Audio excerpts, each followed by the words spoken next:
The perfect cleanse and reboot for a healthy immune system.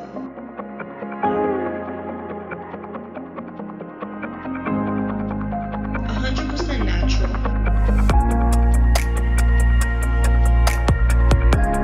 Miracle Food is suitable for all ages.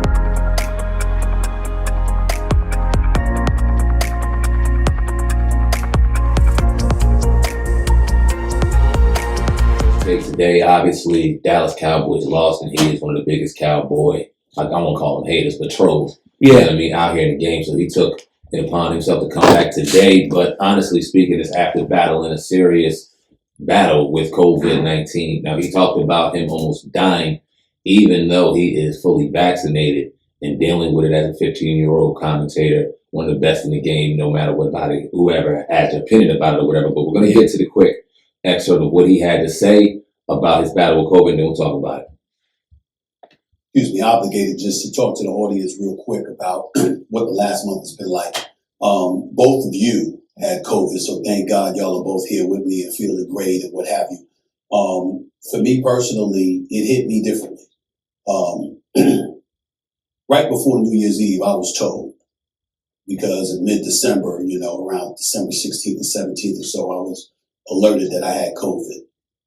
And you're assuming, because you listen to a lot of different things or whatever, even though you know how it can affect people differently, you're assuming that you're going to have a fever, might have a cough, going to have that massive headache, but you'll get over it. Yeah. And in a lot of cases, that was the case. In my case, it was totally different. I had 103-degree fever every night, woke up with chills and pool of sweat, headaches were massive, coughing profusely, and it got to a point that right before New Year's Eve, I was in the hospital New Year's Eve into New Year's Day. That's how I brought in the new year. And they told me, had I not been vaccinated, I wouldn't be here. That's how bad I was. All right. That's a lot to break down there. What you think about it? That's a lot, man. I know, I don't know if you want to talk about it on here, but you had, we talked about your bout with COVID, and I believe 100% everything that he's saying. It's kind of weird to me that he had to add back into that. Like, had he not been vaccinated, he would have been dead. Maybe it's truth to that. I know it's a lot of skeptics out there, but I thought that was a little bit extra. But I'm glad to see that he made it through. Just another brother to another brother, man to another man. I'm glad to see that he made it through that, and it also shows you, how serious it really is, despite what some people say. It's a very serious, virus, and from people that caught it, that I know caught it, there's nothing you want to be, have to go through. So, I love Stephen A. Smith. I'm just going to leave it there, man. I'm glad that he moved forward and was able to come back 100%. I know he's still making his way back, but come back strong. But I don't know if it's a little bit of something at the end of that. But that's just my spidey senses. I could be wrong. Yeah, now I'm going to go a little bit further on what you just said, because like you said, I did have it. And it was crazy. Right after Christmas, I found that I had it.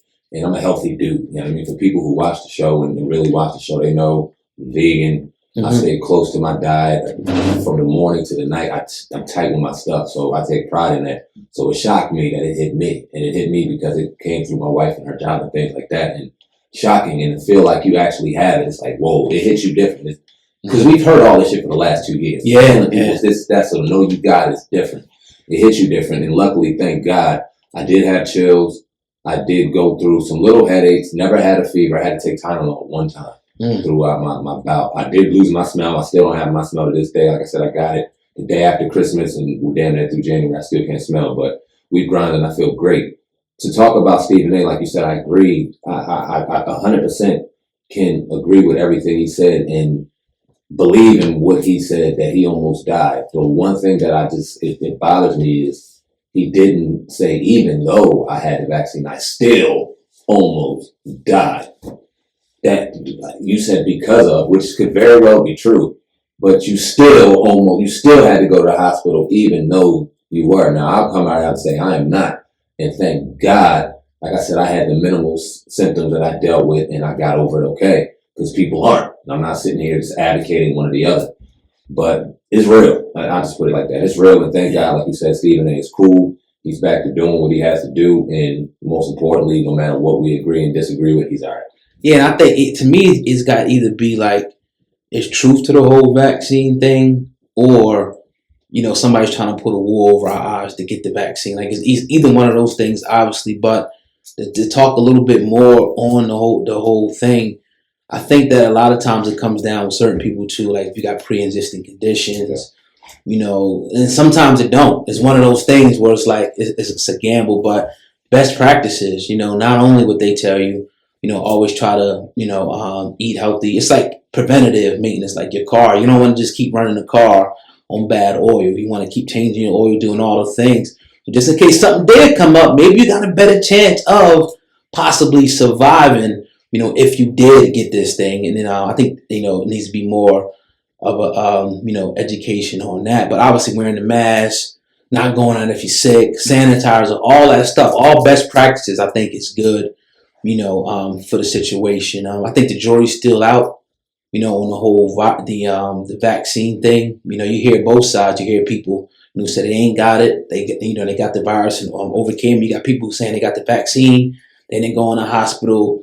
It just, I don't know, man. It's one of those things. It's kind of like a toss-up at the end of the day, in my opinion, with the whole thing. I'll say what helped me. I take my CMOS in the morning, which I always do. I do hot water with lime, and then I do the Miracle Food. Shout out to Shopper Doctor, because the Miracle Food definitely helped me get through it with all the natural power foods and herbs and the black seed oil and things like that. And then I try to just hydrate as much as possible. You don't really have much of an appetite, but I made sure to stay hydrated because I'm sweating like a slave in the middle of the night. You know what I'm saying? I'm changing through clothes every hour, you know what I'm saying? But hydrate and make sure you was good. And like I said, knock on wood, thank God, I dealt with the minimal symptoms I dealt with, because you hear stories, man. And well, the thing is about the vaccine, though, the people who are skeptics about it, is it more so not vaccines in general, but the time that it took to produce the vaccine? Because we see that at one point we was all vaccinated to a certain. So I mean, you don't have to speak. You can speak for yourself and other people, however you want to do it. Is it more so the vaccine, or the fact that it has kind of been pushed out faster than any other vaccine? It's the mandates. It's the reason. This vaccine in particular, we've never seen the likes of it like ever before. We've never seen it push the fact that you can do it. You've always had like a religious exemption. Even when it came to the flu shot, they were pushing that hard. Even in schools, you still had a religious exemption to get out of certain situations if you did not agree with certain vaccinations. That's always been our rights as human beings. You're 100% right. We all went and got them tetanus shots and in the various vaccinations when we were younger. Hell, we went together and got them. You know what I'm saying? So we all got them at the end of the day. So it wouldn't have been much of an issue if they left it by choice and certain things like that. But because they pushed it the way they pushed it, and they still continue to push it the way they push it, even though you got a brother like Stephen A. Smith, which I'm sure he had absolute optimal care going into the situation, still had to fight for his life on New Year's Eve in a hospital fully vaccinated. You cannot get mad at people, and this is what pisses me off. They get mad at people for having an opinion and raising speculation when it comes to certain things that this goddamn country does, and that isn't right.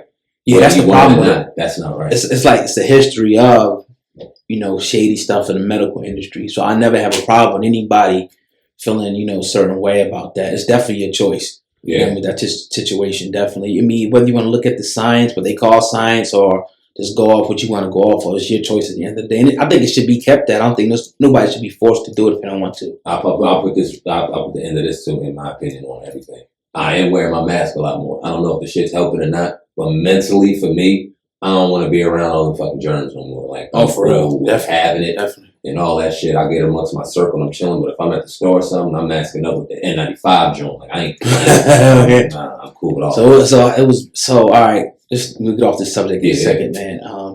How was it compared to the flu for the people who don't know? Honestly, the flu kicked my ass more. Okay. But I ain't had the flu in that's what I'm saying, right? In years. Like since we were kids, I haven't had the flu. So I haven't had anything this serious in me in a very, very long time. And it was scary. I don't know if it was because of, like I said, the build up and mentally knowing I had COVID-19 or the actual symptoms. You know what I'm saying? Right. But it messed with me, and I'm just glad everybody was cool. Yeah, no doubt, man. Let's talk about T.I. real quick, man. It was a video that said, oh God, you the man, Cass. I spit white like a clan mask, and I'm a hustler. I could stand out on the beach and sell sandbags. Some things can't last, but this ain't just a podcast. This is Sam Ant and Oh God Cass. uncensored is the vibe, so subscribe. Hip hop uncensored is the vibe, so subscribe. Oh God, driving Sam and riding passenger side, and you heard it out the mouth of the greatest rapper alive. Hip hop uncensored is the vibe, so subscribe. Hip hop uncensored is the vibe, so subscribe. Oh God, driving Sam and riding passenger side, and you heard it out the mouth of the greatest rapper alive. Go gang.